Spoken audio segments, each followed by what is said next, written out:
Hello? Oh. I heard you were looking for me. Yes, Trevor, I was looking for you, but this is all, you know, you didn't have to come all the way over here. You just could have Well, I called. thought I smelled your cookies. Oh, you Hey, like Melody. cookies. Hi. You know what? I heard that Billy Clyde left town.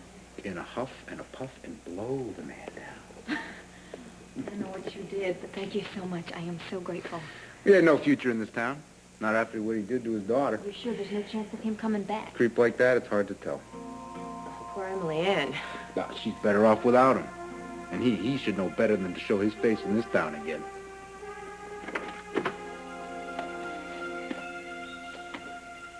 You want quiet, this is the place. How much property comes with? 32 acres. Nearest neighbor is 5 miles. Main highway's 10. That's fine. That's real fine. My old lady and I lived here for 5 years. But she took sick a while back, and we had to move closer to town. What about Hunter? There must be a skittle a digger out there in them 32 acres. Huh? I keep the land posted. Yeah. So when the season starts, you shouldn't have any trouble. How about that gate out yonder we had to get through to get here? You keep that locked? Well, it's up to you. If it's locked, you won't have any uninvited guests. Huh. How about a telephone? Ready for the museum. No push buttons, no call holding. But you get somebody to hook her up, and you can reach out and touch anybody you want. Refrigerator and hot plate work fine. Water is from a mountain spring. It's a wonderful place, Mr. Jones. What? You trying to get away from it all, huh? Me? That urban decay is eating me out heart and soul. Mm-hmm. So you expect to be living here alone, then? What, me? Oh, I ain't no hermit. No. My wife and kids will be living here with me. That is, just as soon as we have kids. Well, good. You think she'll be happy here? Oh, who wouldn't be happy here? I lied to you, Mr. Jones. We're not married. She is my bride-to-be. Well, it's one damn good place for a honeymoon. Certainly is. Okay, I'll take it. Okie dokie. How you want to pay me? Well, how about United States federal spending cash? Nothing better. Good. For 1 month's rent, and, it's for the securities. Right. Yeah, all right. And I'll bring you a lease. No, I don't care for leases. I prefer to do business on a handshake. I'm with you, man. Good. You just give me 2 weeks' notice before you split, okay? All right, I will. So, when's the big day? The wedding date. Oh, well, it'll be soon. Haven't quite made up our minds exactly when yet, but it'll be real soon.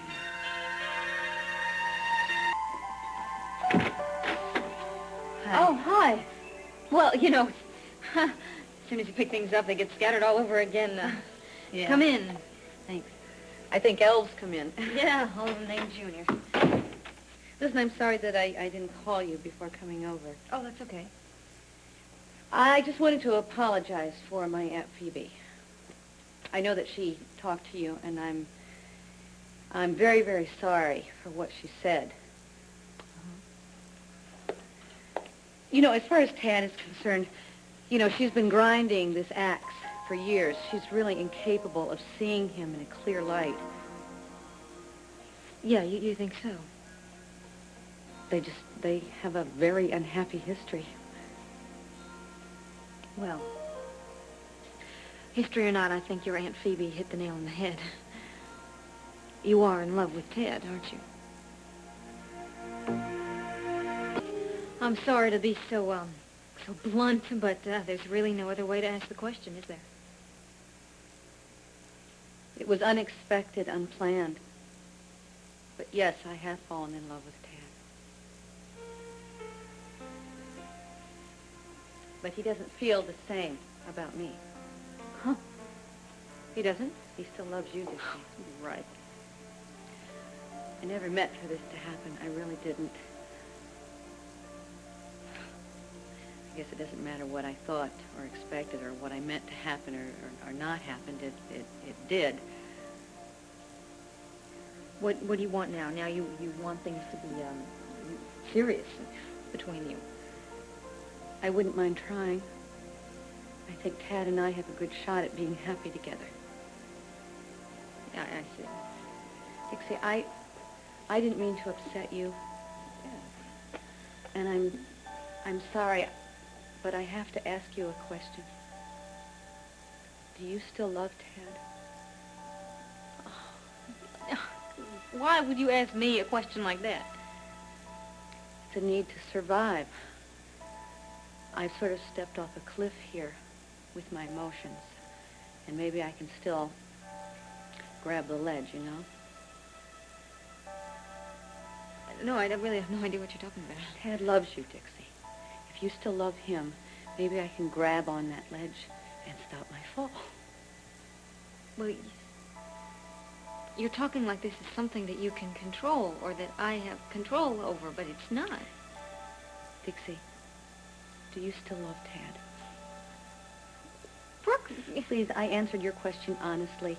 Please do the same for me. Dixie, please. Do you still love Tad?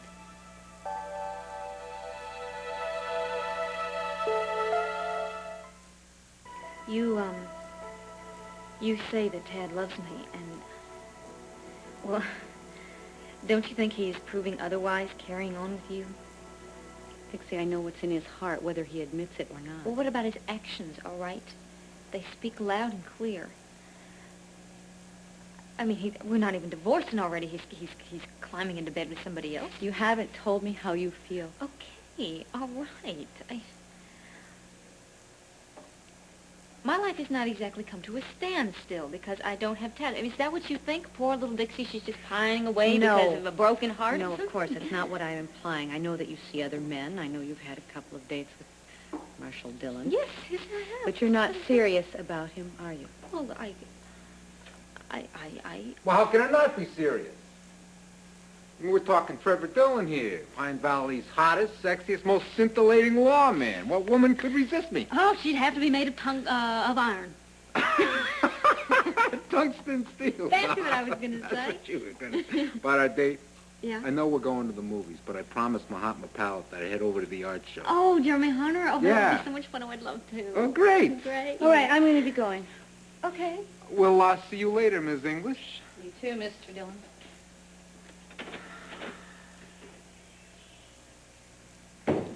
Thank you so much. Thank you so much. For what, doll? Your timing, it is great. It is perfect. I've It is heard wonderful. that before. Oh, you have just rescued me from a very, very, very sticky situation. Bad stuff, huh? Oh, I can't talk with Brooke about Tad. I would say that's rather dicey. She's sleeping with him, for crying out loud. I mean, and she wants me to be honest with my feelings?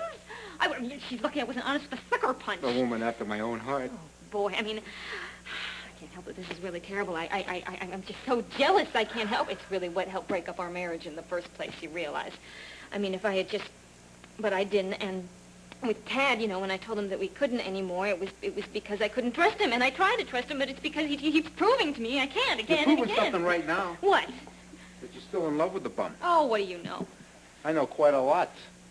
Look, Trevor, I can't change. I really can't. I am the same person. I am always going to be old-fashioned. I am always going to be jealous, and I'm always going to expect a man to be faithful. That's normal, sweetheart. Well, I'm sorry I'm normal, because if I wasn't normal, then I would have Tad back and things would be fine, but now it's too late. It's never, ever too late, Dix. Oh, yes, it is. Brooke's in love with him. So? So? It's just going to be a matter of time until Tad's in love with her. So how you doing, Ma? Oh, everything's terrible. Dear Nurse Carlin is cold and sick. Again? Good thing she works in the hospital. I love it when I talk Mexican. Come on, Ma, loosen up. You know, you'll get over it. You'll deal with it. Honey, I have to cover for her, and I'm supposed to babysit Junior tonight. Now I have to call Dixie and cancel, and I hate to do that because she's made plans. No, I got an idea. Why don't you let me babysit? What? No, it's ideal. Think about it. I said I wanted to spend more time with Junior, and this is the perfect excuse. Really? You'd do that? Why is it so hard to believe? Because you'd be helping Dixie out, spend the evening with Trevor? I mean, that's pretty liberated. Yeah, well, I mean, would you raise me any other way? Besides, I think it's high time that both of us started getting on with our lives. Are you sure? Yeah, Ma, I'm positive, okay? Do me a favor. Don't worry about a thing. Call Dixie, make all the arrangements, and you can go on about your business. Thank you, sweetheart. De nada. Well, I better get cracking. Yeah, so I had to get out of here. I'm in the wind. See you later. Bye. Falling for Brooke? Oh, come on, Trevor. He probably already has. Falling in bed is not the same as falling in love. In fact, I'd bet money that Tad's heart does not and never will belong to Brooke English. How can you be so sure? Because once you've had true love, it's very hard to accept an imitation. In fact, it's almost impossible. That's what you think. No, that's what I know. And I think that the vast majority of the world's population would agree with me, including you. You're pretty sure yourself, Yeah, I aren't you? am. I've been around, doll. Seen a lot of different kinds of people in a lot of different kinds of places all over the world. And they all pretty much want the same thing. Which is? Love. They want somebody to love and somebody to love them. And every once in a while it happens. The right person ends up with the right person. It's a beautiful thing to see. But, like I said, it's rare. I mean, take Pine Valley, for instance. We're talking about a major disaster area here. Oh, come on. It's not that bad. You're exaggerating. Am I? Yeah. Take Natalie and Adam, for instance. They're married, right? Right. But why? Adam loves her money. Natalie loves me. Be hard to get her to admit it, but we all know it's true. Now, take Brooke and Tad. Brooke's fallen in love with Tad, but she really loves Adam and always will. Adam loves Brooke. But he's married to the aforementioned Natalie and all of her money. Tad loves you, and you love Tad. But you two are getting divorced. Now, you hold on a second. I never said that I still love Ted. No, but it's all written all over your face, doll. So, what do we got here? Pine Valley. Village of the Lovers Damned. There's one now.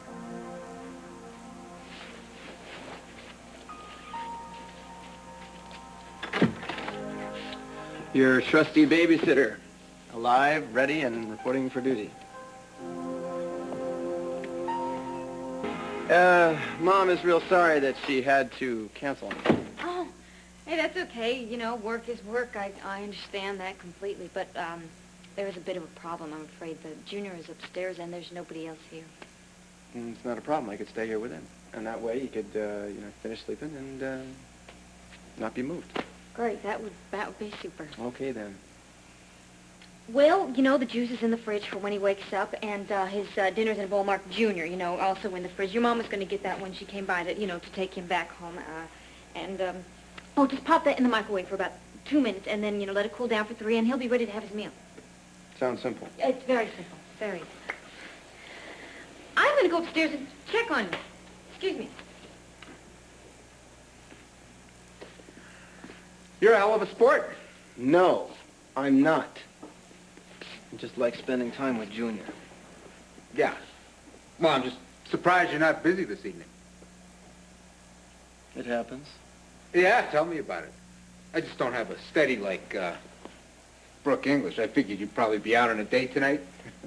What's up, Trev? You boning up on people's social habits? Yeah, as a matter of fact, I am. Well, it's none of your business, but it just so happens that, no, I do not have a specific date with Brooke tonight, although we usually get together this time of day for dinner. And she doesn't mind you being otherwise engaged? She's a very understanding woman. You two getting serious with each other? Hey, you can quit the 3rd degree, Detective Dillon. Have a good time. Yeah. See you later. Banana. Right in. Have some football, Junior. Oh, what the hell? Teach him to play poker. First things first.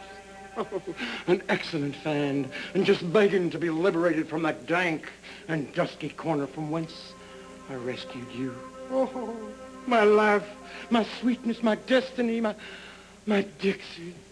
We shall reside here happy as clams in this lovely little love nest. Oh.